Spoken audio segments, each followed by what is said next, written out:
pourquoi église, Christ na quatre église, au servir, mais parce qu'il y a bien sous ma sia, au sens les pourquoi tu dois t'élever pour na côté ya moto moko na sango malam.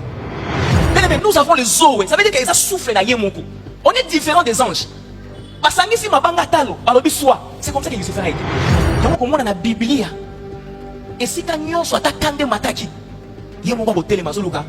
Nana moi ko senga mo yembisi. Qui non les loko mi wana nzambe. C'est ce qui te demande aussi à ton tour. Lève-toi, va aussi. Ça veut dire qu'après son privilège, on comme partenaire dans l'évangélisation pour les chrétiens. Ce n'est pas une proposition, ce n'est pas un appel, c'est une obligation. Jonas refuse pour une raison. Ils n'ont pas la vie que nous avons. Ils n'ont pas l'esprit de Dieu que nous avons. Il a choisi volontairement de se suicider. C'est Jonas qui dit jetez-moi à la mer. Ce n'est pas la proposition de Dieu. Parce que nous évangélisons. Il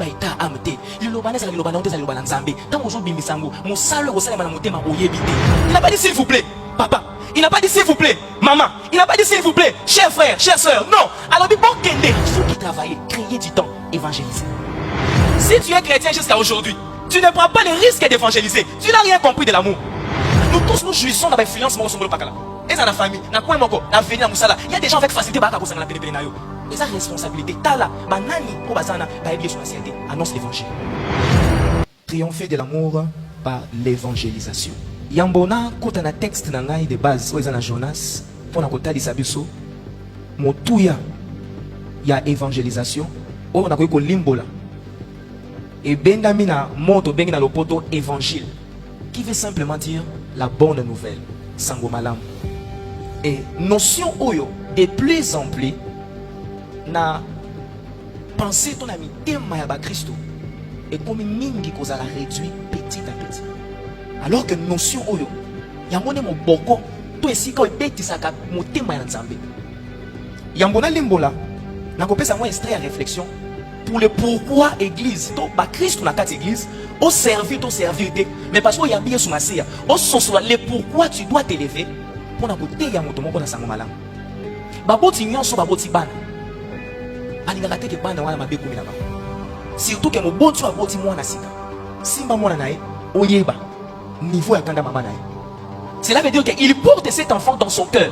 Azo linga mingi. Moi na uti na batrai na ye. Koya na ye elengi si mama. Pe ko bima na ye et sepeli ici. Maintenant la maman a déversé tout cet amour là na moi. Et à côté kalaka jamais ko linga mabe et ko la moi na wana. Elle fera tout. Et moi, comment on a dit que les boys, pas beau, tu vas s'assumer. On l'endela étape par étape. Mais sur la banque, ils ont wana pour la koloba, pour la kobong sabison c'est là. Ils le mettent tout ensemble pour le bien-être na ba oba bimi la katina bango. La Bible nous dit dans Genèse, créons l'homme à notre image. Pour y le pourquoi c'est important bien aimé. Pourquoi l'église est singel ya sango malam? Pourquoi t'as posé mon Christ? Et singel ya sango malam. Lorsque Dieu a dit créons l'homme à notre image, vous aurez remarqué, nion se salama qui na maloba. Nous sommes entourés d'êtres humains. Il n'y a que l'être humain. Volonté peut monter mananzambe. Et sangani. Ma boko nae. Et simbi pour tout. Et simbi pour ciel. Et créer mon tout. Et parce qu'il est fort. Azu zoé nae. Mais nous avons les zoé. Ça veut dire qu'ils soufflent nae mon coup. On est différent des anges. Parce que si ma banga talo. Alors c'est comme ça que Lucifer a été. C'est comme ça que tous les anges ont été. Banyama. Alors bobima. Alors belimaï. Qui est là. Mais pour nous, il crée, il façonne. À mon il prend les eaux, à souffler la case. Alléluia. Ça veut dire que les traits, ils ont quelque chose de commun qu'ils partagent. Ça veut dire que c'est difficile. Alors que ma paix est comme lié. Il y a de lui-même étant que père, il crée une solution pour la communauté. Moi, je n'ai pas de problème. Alléluia. Et le bon est que autant makamwane salemi asakolaka nation pe na maloba que un jour moko akoya et tant akoya na nzela na ye na kosanisa bino nyonso. Alléluia. Pour une simple raison, nous l'appartenons. L'être humain ne vient pas du diable, ne vient pas de qui que ce soit. L'être humain provient de Dieu. Nous avons sa nature, nous avons son zoé, nous avons sa vie. Et comme un père, il est toujours inquiet. Non, état ibiso. Alors, ça lui démarche tout un plan. Abandonne à Moutoumoko, Tata Balam. A Fungoli, Mabota. école comme Israël asuki wana te école etamboli ba bazaki na ngolu basangani na peuple wana afungola yambi bango kino tango Yesu Masiya ye pour ça les akini asangisa biso nyonso tozala pene na ye. Alléluia. Yango komona na Biblia esika nyonso atakande mataki yango ba kotelema zoluka nana mwa ya kosenga bolingisi po ete kanda welongwa parce que kanda ne so kitela ba o ngana sali. Alléluia. Motu ya évangélisation tout ya kopanza sango malamu. Ce n'est pas parce que d'abord ils ont la compétence quoi que ce soit, mais comprendre d'abord ils ont monté matata po ils ont luka ko sangisa o azali banda kanisa pe lo lenge yosaka libanda asali nyoso atinda ba frère ba sœur na nzela mateya na ecclesia kino lelo komi wana na Nzambe. C'est ce qui te demande aussi à ton tour. Lève-toi, va aussi. Ça veut dire que après son privilège au comme partenaire naï. Et longo na yo to so pe bandingo ba sali banda. C'est d'abord question pe notion ya bolingo. On comprend que alingi ngai ya mwa kombi singa partenaire naï na ke de pe na sali sa ba sali banda. Alléluia. Bien aimé, la notion de l'évangélisation commence à être combattue par les diables. Tout le monde cherche son intérêt. Tout le monde a solo ko sangisa o ya lingi a invité Nzambe a sala wa lingi. Nzambe pe lobi na pe bolingo na ngai tala pe o ngana lingi.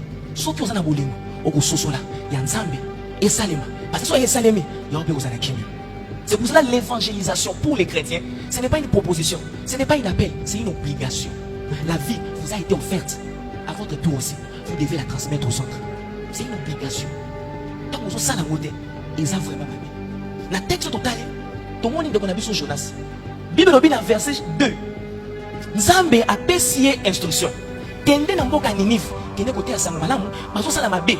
Mabe mati tellement kanda nanga itelemi na ina kiti sango. Kende te ya bango ba bongo na motema. Sinon, na okitsa kanda nanga. Le verset 3 nous présente Jonas avec un refus catégorique. Non, kende te. Ayoka instruction à boy. A keti a futi mbongo. Akina masuwa, direction opposée. Neskanza matindi. Nous pouvons triompher na bolingo au travers de l'évangélisation. La notion de l'amour est extrêmement importante. Nous recevons une vie, nous devons aussi la transmettre aux autres. Papa te biso dimanche, bolingo za vertical, bolingo za horizontal. Ce qui est vertical, au tika na horizontal, au kauka. Tant on se pesa, tellement que son longwa, au comme on a ba remords, on a ba frustration. Alléluia. Au comme on yima yima. Mais bolingo na ma motivation. Ce qui est horizontal, au tika na vertical. Mais le la maille est tondi sami na réservoir, moko ils ont bimate kangami na epota ka micro. Au comme bizarre. Yango nzamba le nini courant wana ileka. Ozu likolo otindi nasi. Ozu likolo etindi nasi. Jonas refuse pour une raison. Maintenant, la Bible dans 2 Rois chapitre 15, 17 et 18. L'histoire nous parle que Mboka et Israël, ils ont été submergés dans le continent. Ils ont été Syrie. Ils ont été Israël parce que ça qui m'a dit.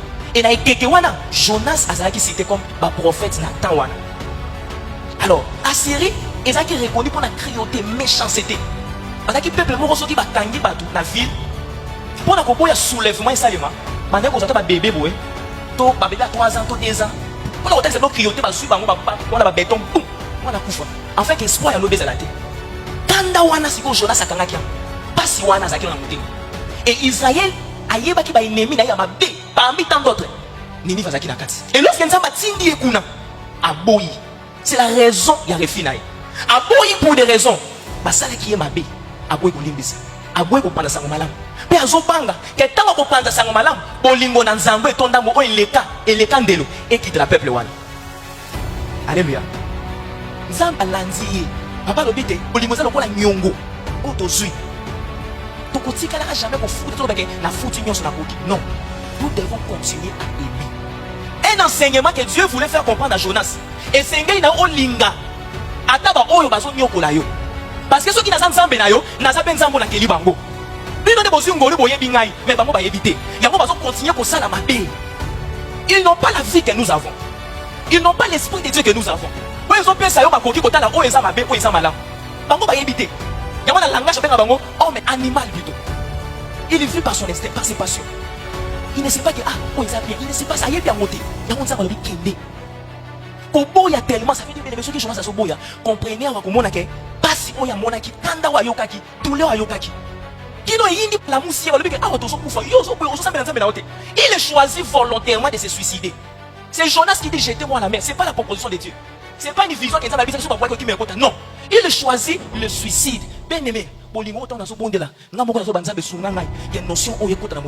c'est pas facile. C'est pas facile. Jonas est l'exemple typique. Qui doit dire suicide? Bien aimé, imaginez un peu. Il a formé une parenthèse. Le suicide est sponsorisé par des démons méchants. Et quand tu cèdes à cela, c'est l'enfer. La vie est un cadeau dédié. Et puis ça me l'a répété. Au signe de sur en haut. Mettre fin à cela, c'est une punition éternelle. Mais Jonas a dit niet. Donc il était. C'est pour pas pouvoir. C'est ce qu'il a choisi. Mais là, c'est bien en Zambie. Et ça veut dire que Soukaka, il y a un bandaka. Pendant qu'il y a un ça, il y a déjà menti dans mon tout. Zambie déjà signalé, déjà mis sa biaka. Ça a un point en attendant qu'il t'a mêlé dans l'air. Parce qu'on salango. Alléluia. Et va revenir Moussato Boy au Moussalango. Dieu veut que nous puissions mettre l'amour. Soit Caponio, Mbamba, à l'église Christ notre roi, dans la séquence de Bisso, tu as dit la méthode de mon corps. Ceux qui te choisissent le rôle acteur principal. On est là, oh boya, Kakayono Moussalango. Et on est en train de mettre tout pour que on lingango. Et bien aimé, tu vas toujours pour réussir. Mais mon temps, on va Moussalango, personne ne sait réussir. Et il m'aura aussi fait là. Dieu a secouru Jonas. Jonas a quoi? A bien la coupe à Membi sa mêlée. La carte de Mwambi sa soso libola Mwanzambe. Il s'est répandu. Alléluia. À quel Ninive? À quel Moussala Nzambe? À Sénakessa. Alléluia. Il y a sous le soleil sur continuer. À ta Moussala qui? À l'égal du coup de te dire, oh, ton hôtel a tia kaka. Mais dans mon thème, avant de boya penza batu banzima. Mais lorsqu'il a été surpris, à Teisango Malam, batu baseli sango, ba yambi amona motema mobimba.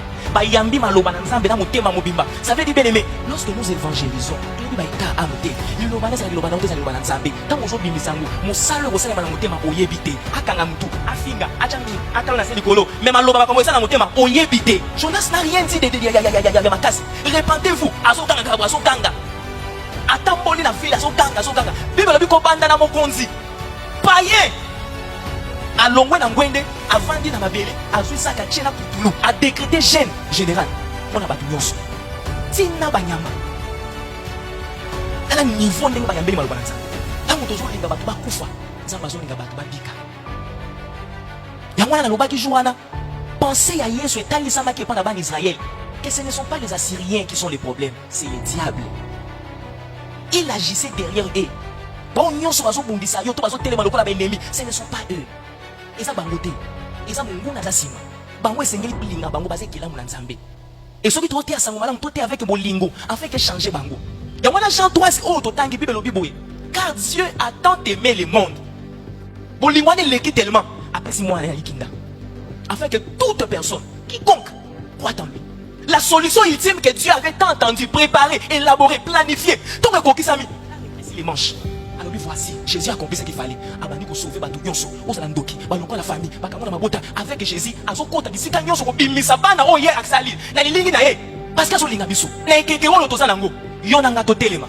Tozala partenaire na ye, tokende ko salisa ba oyo ba yebite. Alléluia. Yongo pesi biso ordre. Alors bi allez. Okende. Il n'a pas dit s'il vous plaît, papa. Il n'a pas dit s'il vous plaît, maman. Il n'a pas dit s'il vous plaît, cher frère, chère soeur. Non. Alors bi okende, et ça ordre à pesio. Il y a des gens, dans le jugement, papa, il y a des gens qui ne connaissent pas le Seigneur. Ceux qui t'ont mis tiki, t'ont mis tangi na point d'abisso. Et c'est quand ils t'ont solution. Il y a un thomas pour la soloba. Azobe ta cité koloba. N'est-ce nini ba ko invoquer ceux qui ban zimelité. N'est-ce nini ba ko nzimelaye ceux qui ba yokité. N'est-ce nini ba ko yoka ceux qui mototé à telemia te ya sango malam. Alléluia peuple de Dieu.